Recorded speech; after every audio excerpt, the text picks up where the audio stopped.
It got famous for tracking sleep. Now it's aiding research on COVID-19, women's health, and so much more. This week, we're talking with you again about the Oura Ring, mostly because we love it, but also because it's loaded with a lot of new features, making it an even more important tool you can use to improve your health and well-being. Our guest is Caroline Kryder. She's the science communications lead for Oura. She'll share why, when it comes to fitness trackers, there really is one ring to rule them all. This is The Fit Mess, conversations with world-class experts in the fields of mental, physical, and emotional health. In this episode, health is this really long journey, and oftentimes we're always like, what did I get yesterday? What did I get today? But Oura is a big believer in how you doing this year? How you doing this month? Like, it's a pandemic year. Your HRV might be completely different than it was 4 or 5 years ago. Now here are your hosts, Zach and Jeremy. Hi, everyone, and welcome to The Fit Mess. Thanks for listening while you're doing whatever it is that you're doing right now. I'm Zach. He's Jeremy. We've been through all kinds of struggles and ended up stronger because of them, and we want to help you do the same. If you're sick of your own shit and ready to make a change, you're in the right place. Today, we're talking about how tracking your health and wellness can help push you to make important changes to improve both, or to at least be aware of why you're not performing as well as you'd like, and how you might be able to change that. Many improvements have been made to the Oura Ring since we spoke with the company's CEO last year. This is especially exciting for women because there are huge updates that focus specifically on women's health. We'll get into all of those details with our guest, Caroline Kryder from Oura. One thing I'm really loving about the ring is the new daytime heart rate monitor. I love that at any point in my day, I can sort of check in, see how things have been going, see what maybe stress events may have caused my heart rate to spike, or maybe seen when I was a little bit chilled, and things were fine.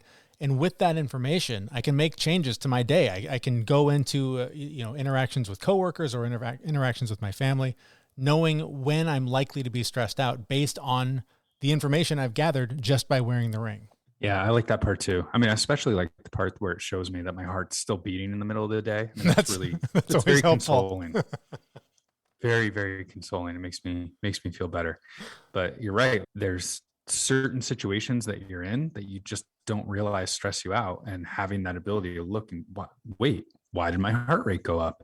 This is incredible. Like having that intimate knowledge of what situations you should be avoiding or changing or doing something different I think it's amazing. The one thing I will say is that, everyone says when you first wake up in the morning, don't look at your phone. Don't look at it for an hour. Don't react to the world. I can't help it. The first thing I do is I open my Oura app to see, how did I do? Did I win? Did I get the unicorn? Did I get to 100 points on my readiness?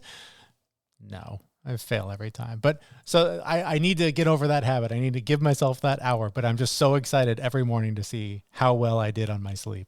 Yeah. Well, at least you're not opening up Facebook. Right. That's true. I mean, if you pulled out your phone and opened up Facebook or Instagram, that would be a different story. What do I need to be pissed off about today? Exactly.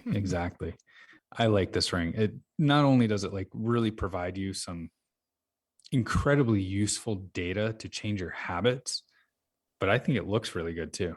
It looks great. And like you said, the habit change, that's what we're all about here, is finding ways to improve your life, to actually take action on the things you're trying to do. And a lot of times we take that action without the data, without information, without knowing what it is we're trying to do or what actually needs the help. And this is such a great tool because it's not just numbers. They give you advice. They give you guidance on things you can do to improve your sleep, to improve your activity, or maybe there's certain days, maybe today's one of them, where you're supposed to back off a little bit because you overdid a little bit yesterday. You may not be aware of those things throughout your day, but because of the help of this technology, you're able to make better informed decisions for your health. So Jeremy, with all that data and you trying to get to 100, get that unicorn, you got to be feeding your body appropriately in order to get those best scores, right? That's right. For your body to rest and recover all the way. So how are we going to feed your body appropriately? We love Athletic Greens, right?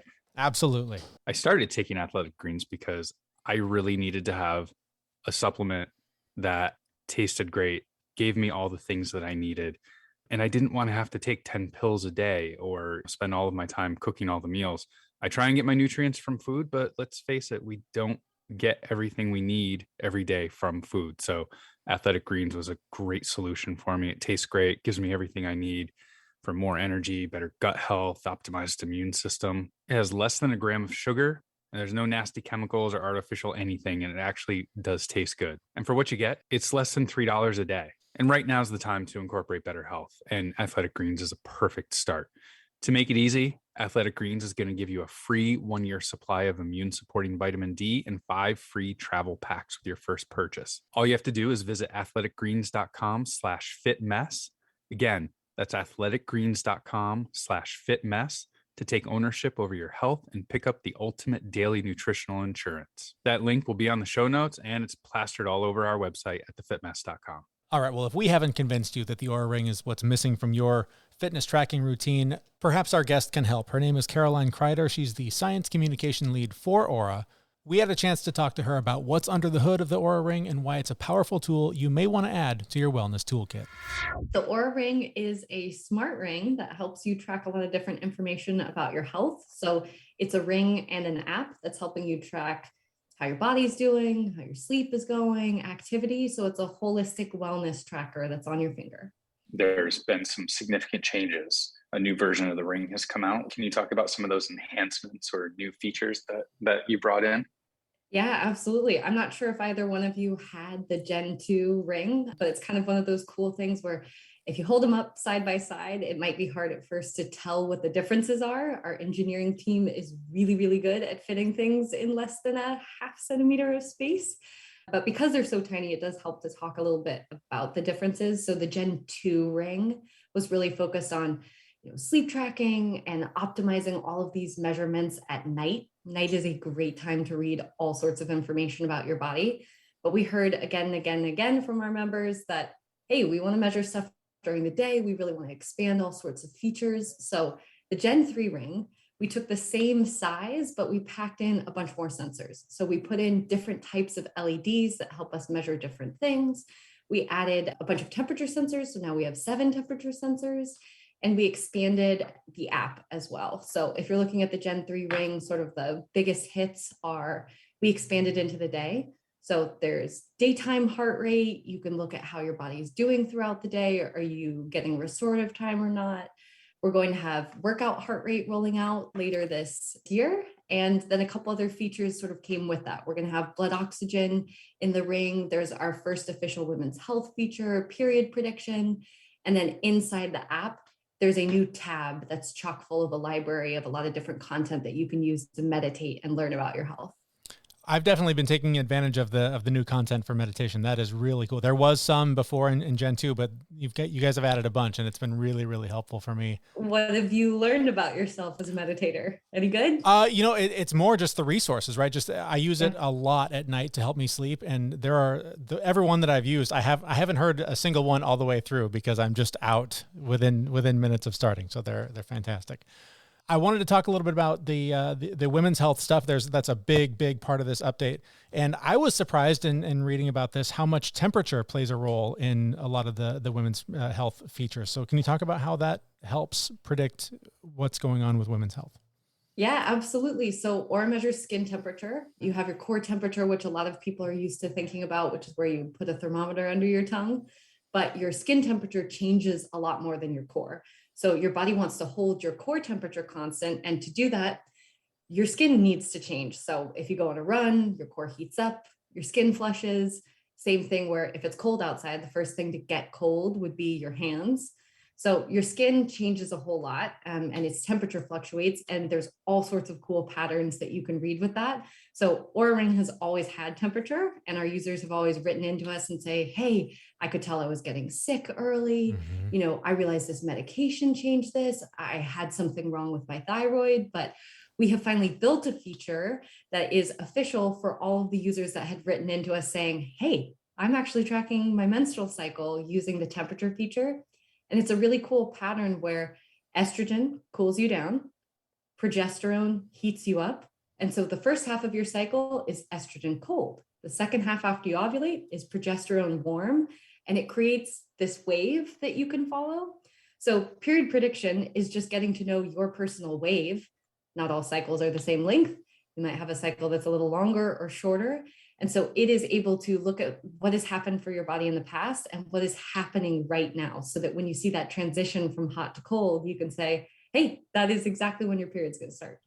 I can't speak personally about that feature, but my other half has been using the Gen 3 ring. She told me that it was incredibly helpful for her in just like her readiness score and like what she should be doing and shouldn't be doing, because she is, for her entire life, she's always, I don't feel good today, or I don't feel right today.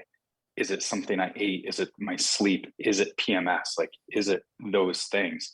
So does it actually differentiate between, you didn't sleep well, or your cycle is about to start, or your cycle is ending? Like, does it tell you that granular detail of? So what the feature does right now, and she is so right to be picking up on all of those changes, the feature right now is specifically to help you predict your period. So it's helping you pick up on when are those changes occurring.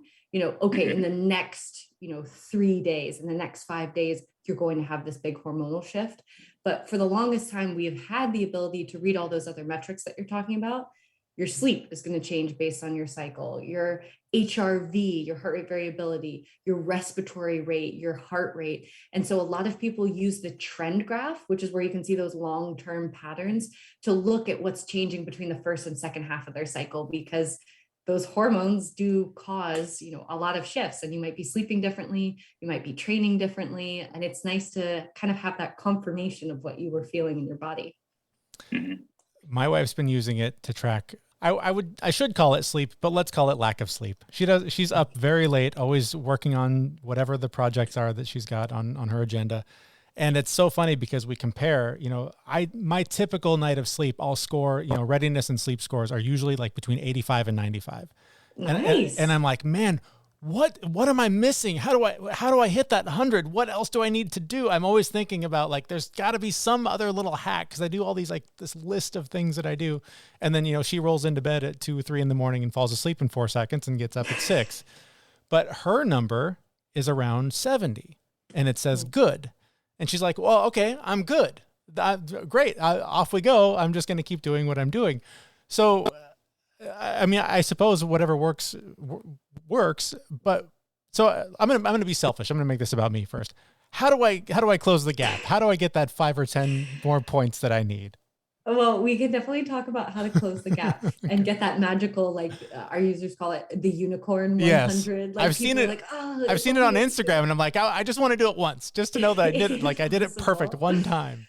But the ultimate thing that we would tell you, Jeremy, is that we have finished fruits, and we're a finished company, and it's very American of you to be like, I gotta get 100. Right. Actually, 85 and above is amazing. Yeah, is fantastic. You don't have to be a perfect sleeper to be getting fantastic sleep. Right. So if I were you, traditionally, the way that your sleep score works is you kind of watch that score from 0 to 100. And when you're starting to ask the question that you're asking, like, why isn't it higher? Mm-hmm. You're looking for what your sleep sins are in those contributors. So everything that falls below it. So that is different elements of your sleep. Are you getting enough REM? Is it that you take too long to fall asleep and your wife falls asleep like that? Mm-hmm. So do you happen to know which contributors for you? I think it usually, and I know we emailed a little bit about this, it usually points to my HRV, which is odd because, and so tell me if I'm just reading it wrong, because that's entirely possible. But when I look each day, one of the first things I look at is my HRV, and the number will be like in the 20s, like the mid 20s. I'm like, wow, I want to get that up higher. That's not good. But then when I look at like the weekly trend, it's like, oh no, you're like 65. So how is my daily number so much lower, and then my weekly number is fine? Yeah, good question. So I would say that Oura takes a different approach to HRV than a lot of other tools. Okay. So a lot of tools will give you one value, and they will say, congratulations, this is your HRV. Like, this is it for today. What Oura does is we give you a ton of information for you to play with. So on that sleep screen, even more than just focusing on one number, you have a bunch of different tools. You have what was your average for that night? What was the lowest possible HRV that you got? And then you have that trace. Mm-hmm. So one of the things that we could start to do together is say, so what's off here? Is it like your body's capable of getting to a really high HRV, but it doesn't get there until 6 a.m. right before you're about to wake up? Or is it that you're getting in and out of the range that you want to be in? Mm-hmm. So you can start to use that graph at least as your real tool for what's happening in your body. What a lot of people discover is you want that pattern of restorative. You want it's climbing higher and higher and higher throughout the night. Yeah. So looking for, when are you not hitting that? Is it like partway through the night, something happens. Maybe you're eating chocolate before bed. Maybe you take a medication before bed and it's not hitting your digestive system until a couple hours in. Maybe you have pets. Maybe your wife, who is a night owl, is coming to bed at a certain point. I'm going to blame her. I'm going to blame her entirely for this. But it's just another tool rather than just looking at the averages. And if you are seeing something in your trend graph, you're kind of looking at those weekly patterns. What we'd also recommend is like, wait a couple months, because health is this really long journey. And oftentimes we're always like, what did I get yesterday? What did I get today? But Oura is a big believer in how you doing this year?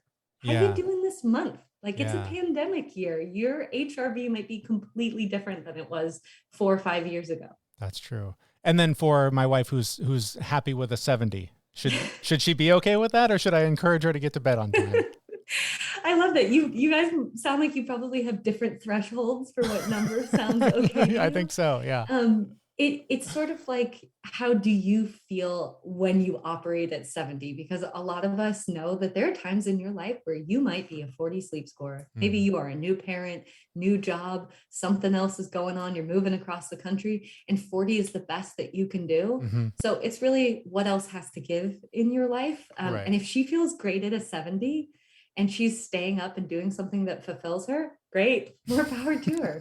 But it may mean that when you guys go on vacation, there's a really candid discussion about which days are the drinking in Cabo type of vacation days, and which days are like, we're going to a cabin. There will be no lights. There's no cell phone usage. And we are just going to hit 85 and above on our sleep score for 4 days. All right. I'll leave her alone about it. I suppose it's fine. Well, that actually kind of leads me into my question, because I'm not a great sleeper. I get good quality, but the time I spend in bed is a little bit lower. So I'm curious, my typical readiness score is usually like 70 to 75, and it says good, but I also I go to CrossFit 4 to 5 times a week. I do, hot yoga 4 times a week. And I move a lot, and I've got a pretty stressful job. So I see 75 and I go, hey, go, good, yay, good for you. Am I interpreting that right? Or should I be really worried that I'm low? No, you are interpreting that right, Zach. And I'm smiling because the CrossFitters, the readiness score is designed for people like you, because it's meant to be this holistic score that's got these 3 components to it. If you only look at one score in the day, a third of it is related to your sleep. A third of it is related to your activity. And the third of it is, how is your body doing? So is your HRV off, your temperature off, your respiratory rate. So for you happen to be somebody who's extremely athletic, and you are working out many, many, many days a week and asking a lot of your body. So what you might actually find is when you look at your readiness score, that is the third of it that is responsible for getting you down to 75, because Oura is a tool that's definitely built with a holistic version of movement in mind. And one of the things that it does is it rewards you for rest. So if Oura sees that you're not taking 2 consecutive rest days a week, it's going to say, Zach, you can't possibly be 100. You're much closer to 75. We'd like you to take more rest and recovery. So what it may be is that you're getting a little bit off for sleep because you're not sleeping as long as you'd like, and a little bit off for activity. But again, it's the same conversation as maybe staying up late and going for a 75. If you feel great at that and you're fitting in the athleticism and the movement that you want, more power to you. I think a lot of people wonder, is a low readiness score always bad? And the answer is, you could be at a 30 because you have the flu and you feel absolutely terrible. Or you could be at a 30 because the concert last night was amazing and you stayed up late and it was the best and you had a couple drinks and, so on and so forth. And so readiness is a capacity that's meant to be used up for whatever you want it to be used up for. So it sounds like you're at a good balance for you. Yeah, I will say that the one time I was going to go for a bike ride, I had planned 25, 30 miles of just biking, and my ring told me hey, something's off. I didn't feel bad, but my score was really, really, really low. So I decided to bail on the bike ride, and I just sat and watched TV for the day. And sure enough, I woke up the next day sick. It warned me ahead of time. I was so amazed by that. That's awesome. That's what so many people tell us, is that they're used to like making it all the way to the office or making it into their day before they realize they feel bad enough to take it easy. So when you have that flag that's like, nope, day on the couch is ready to go, it's much better. It then doesn't turn into 3, 4 days on the couch, much worse. Yep. See, it's funny. I've only in the last 3 weeks or so, I've incorporated a daily, like actually dragging my butt into the gym and actually physically working out. And there have been a couple days when it's like, okay, you're doing awesome, good job and stuff, but you should rest. And I've resisted it because I've gone, well, if I do, that's all you need to do is tell me to sit down and do nothing, and I will sit down and do nothing, and I will not get back up. That sounds great. That's what I'm here for. But there've been a couple days when I push through and I'm like, no, you're wrong, Ring. I got to do this. I got to show up, or I'm selling myself short. And then it takes like a couple days of like, okay, now I hurt myself. I got to rest and get better. So it is amazing how much it really does know you in some ways better than yourself. It's nice. It's like a lot of us were used to only having, a calendar to make a lot of plans, especially for working out. Most people are like, okay, I do my long runs on Thursday. I hate myself, in the cycling gym on, Tuesday in the class. But if you have that freedom to say, yes, today is the day to ask my body to do this or no, the individual activities feel better too. Like rather than it just being a punishment, you can actually enjoy the movement itself because you know what your body is ready for. Yeah. Well, let's talk about your wellness. What do you do to make sure that your numbers represent the way you hope they will? Yeah, that's a good question. I would say that I used to really lie to myself about sleep. I would lie in bed for a cool 8 hours, and maybe 6 of them were actually focused on sleeping. I would be angrily in bed, Redditing, reading, saying, here I am, why haven't I fallen asleep yet? Right. So I committed all of the sins. And my sort of bedtime routine has been fully optimized. And then something that I found personally that works for me is Epsom salt. So for me, magnesium is really great for sleep, and soaking my feet has become like the nighttime ritual for me and has made a huge difference. And I am a big believer in it's not weird if it works. Like whatever works for you, doesn't matter if you can explain the mechanism, if it's that I'm relaxed because I'm soaking my feet, if it's the magnesium, if it's the smell, the ritual, doesn't matter because I am, in the 90s for a while now. Boom. Nice. Yeah. I've never heard that one. We always hear the dark room, cool temperature, no screens an hour before bedtime. Are there other sort of off the wall things that people maybe have not heard of? I mean, it really depends. You'll hear some people, one of the fun experiments that I like to encourage people to run is take a cold shower and take a hot shower and see which one works for your physiology. Some people are big believers that you take the hot shower, and then when you get out, your body starts to cool itself down, and your body naturally cools itself down to sleep. So maybe you kickstart the process.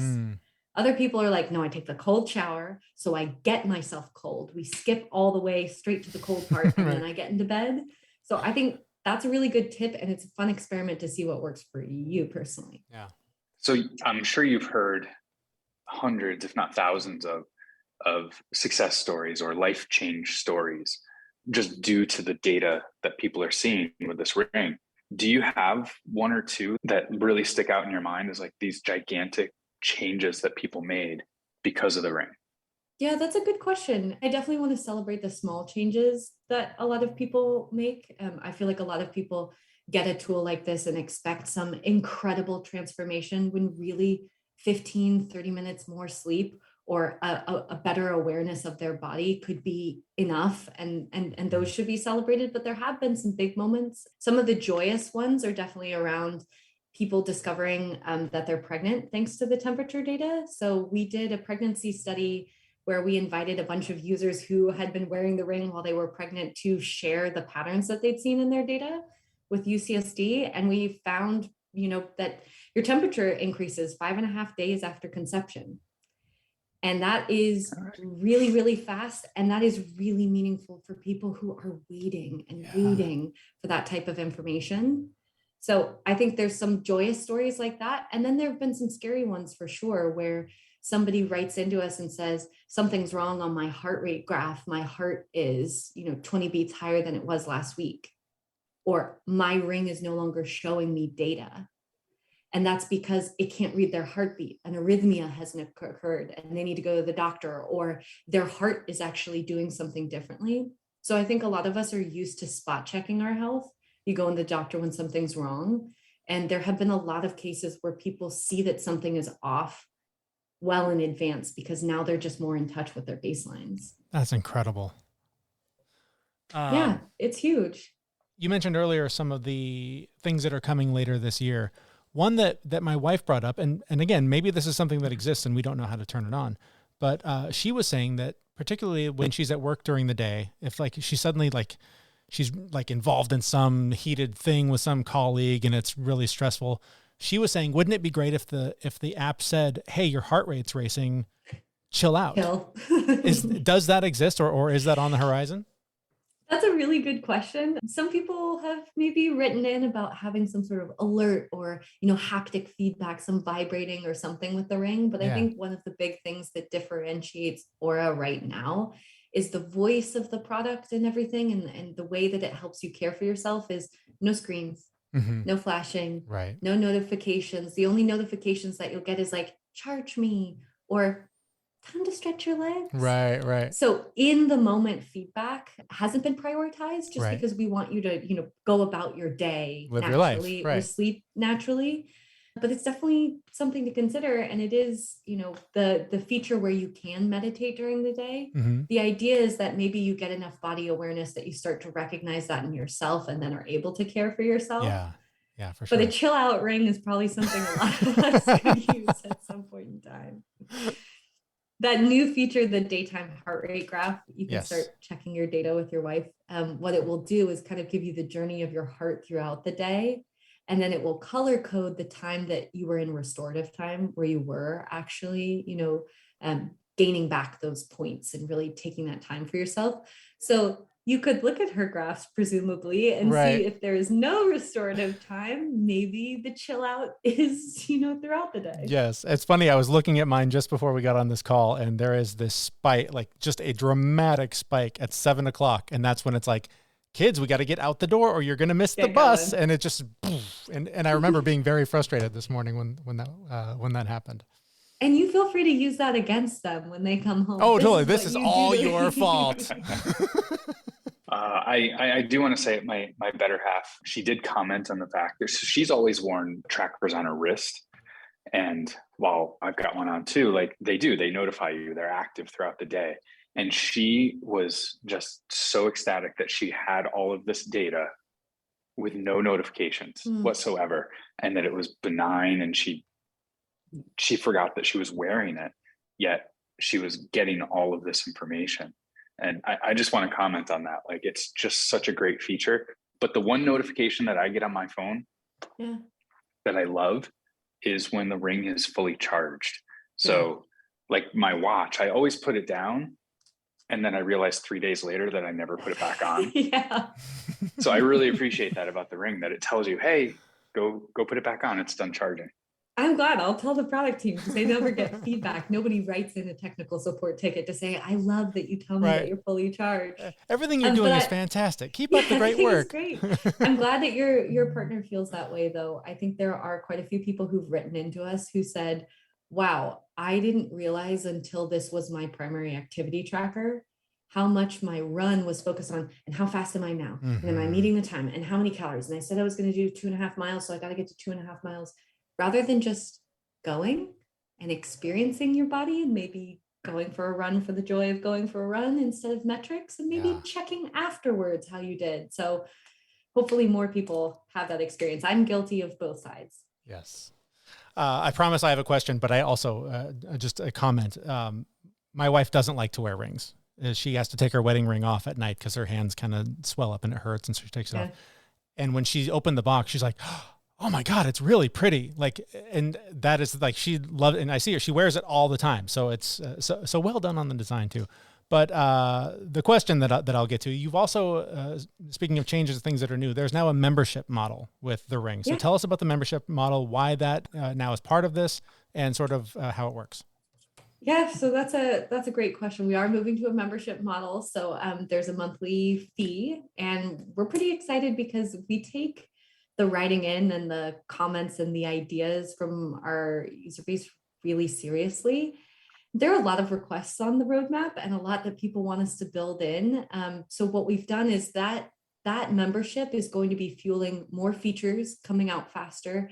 Some of the research that we want to do, we've launched a couple of research studies in the app, like our COVID study, TempPredict, and then content. So we added that whole tab, the Explore tab, where you were saying, Jeremy, you've maybe tried a meditation or two. So that is going to be expanding every month with so cool. more content. So whether that's guided meditations and changing up what's available, so you can try, a new technique, a new breathwork style, or a new meditative style, but also education content. That's number one thing that people write into us saying, give me more. So there are going to be educational slideshows in there that'll help you learn about topics like, how does caffeine impact your body? What does melatonin do? So definitely excited to see how that expands, and if we can have sort of a more responsive conversation then with our members who are saying, we want this. Okay, here you go, based on our innovation.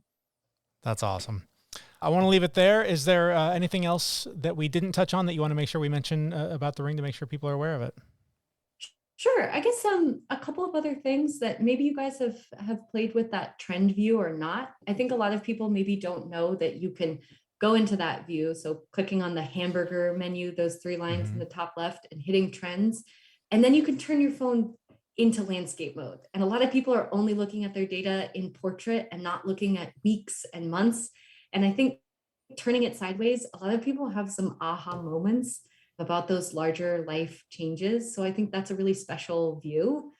So I definitely would want people to know about that. Other than that, I hope neither one of you has had rest mode engaged. I have not. Like, okay. It's been recommended a couple of times, and I'm like, no rest for me. I've got things to do. I did. The one time I got sick, it engaged rest mode. Okay.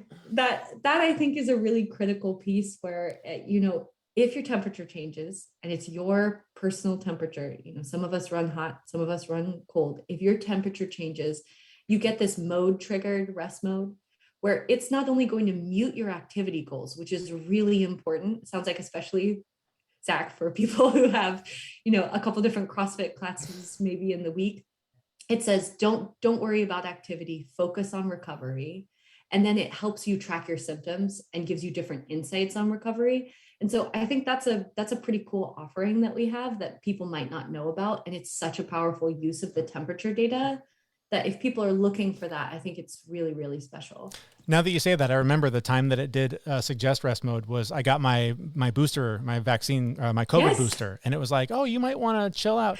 And it's funny, instead I went and did some breath work. And like in an hour, I was like, oh, okay, good. I feel great now, and moved on with my life. But again, awesome. That's what you needed. Yeah. But again, like it just made me go, oh, okay, well, maybe I should do something. So again, just that awareness that it helps bring to your wellness, I think is just literally an amazingly powerful tool. So I'm just so grateful for it. So, well, great. Thank you so much for your time. Where do we learn more about the ring? Where do we get it? All that kind of stuff.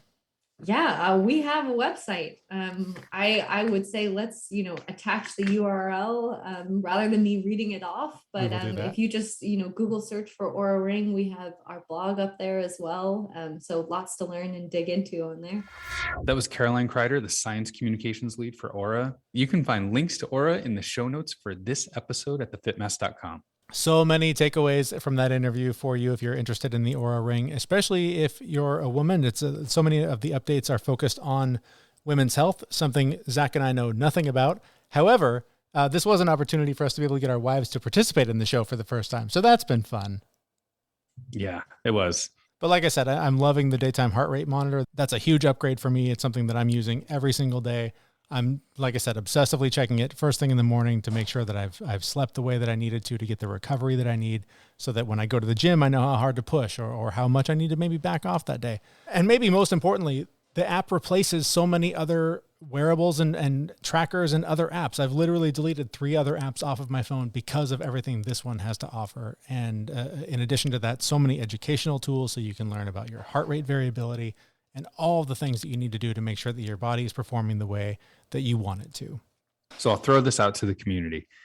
If you're using an Oura ring, or even if you're using anything else to track your health and wellness, we would love to keep this conversation going by joining us in our Facebook group, where you and fellow FitMess listeners can stay connected, participate in monthly challenges, and find accountability to help you reach your goals, like getting that 100 on your 100 Oura score. The unicorn, the great white buffalo, whatever it is. I'm going to get it one of these days. Do it. All right, that link is also at our website, thefitmess.com, where we will be back next week with a brand new episode. Very excited about this one, featuring the man behind the P90X home workout program and so much more. Tony Horton joins us. Going to talk to him about how he motivated me to finally take action on some of my own fitness goals.